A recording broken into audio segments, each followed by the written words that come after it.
ঘায়েস চলো আজকে মোরা রান্নু কলমি শাক তো কলমি শাকগুলোরে প্রথমে বাচ্চা লইতে হবে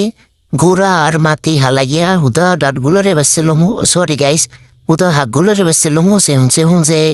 শাকগুলোর টাট আছে ই সহ বাচ্চা লমু তো দেখো দেখবে কেমনে আসলে আমার হাত খান ছাড়াতে কিছু বিদায় যেতে আছে না থাক তোমার ঘর দেখা লাগবে না তো দেখো এই কত সুন্দর শাকগুলো বাচ্চা লাইছি এবার এগুলোরে কুচামো তো চিড়ি করে কুচাইতে হইবে মন মতন আসলে ওটা হয় আর মতো আবার একটা হাসিনা হাগও আছে শেখ হাসিনা হাগ আসলে এটার নাম হাসি এক না জানো কি একটা মোর মনে নাই সঠিক তো নাম দিলাম আমরা হাসিনা হাগ তো এখন দেখ হয়ে জায়গা আমি সরি মুই জায়গা আরো পিএস কুচে আসলে ঢাকা থাকি তো তাই একটু বরিশালের ভাষা গুলিয়ে যাই যে ব্যাপার না তো তাই মোরা তেল দিছি বেশি করে রে স্বাস্থ্যসম্মত খাবার রে সবসময় অস্বাস্থ্যকর বানাই খাইতে হইবে এই কারণে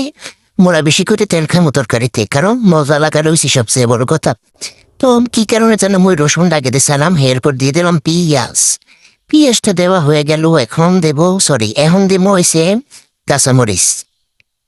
তো এখন এগুলারে সুন্দর করে মোরা গন্ডাতে থাকমো যখন এরা একটু কালার হয়ে আসবে এই দেখো গাইজ এখন একটু কালার হয়ে আইছে এখন মোরা কুচেন না ঝিরি কুচে রাখা হাঁকগুলার দেবো এর মধ্যে ডালিয়া তো ডালিয়ে দেওয়ার পর এখন দিব নুন আর দিব হলুদ নুন আর হলুদ দিয়া এগুলোর সুন্দর করে মোরা গুটিয়া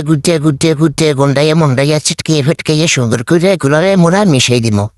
তো মিশিয়ে দেবো এগেরা তোমরা কখনো শাকটারে ডাক্কে রং বানাবো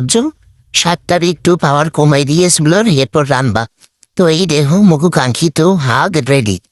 কত সুন্দর দেখা যায় ওরে ভাই খুব লোভনীয় রে আসলে সিঙ্গর মাছ দিলে আরো ভালো লাগতে চাই হোক এতক্ষণ ধরে ভিডিওটা দেখছো তো এই মূল্য কি হান এক মেলা ভাত খাও তোমরাও এসে দেখো কত সুন্দর হইতে মাখছি এলো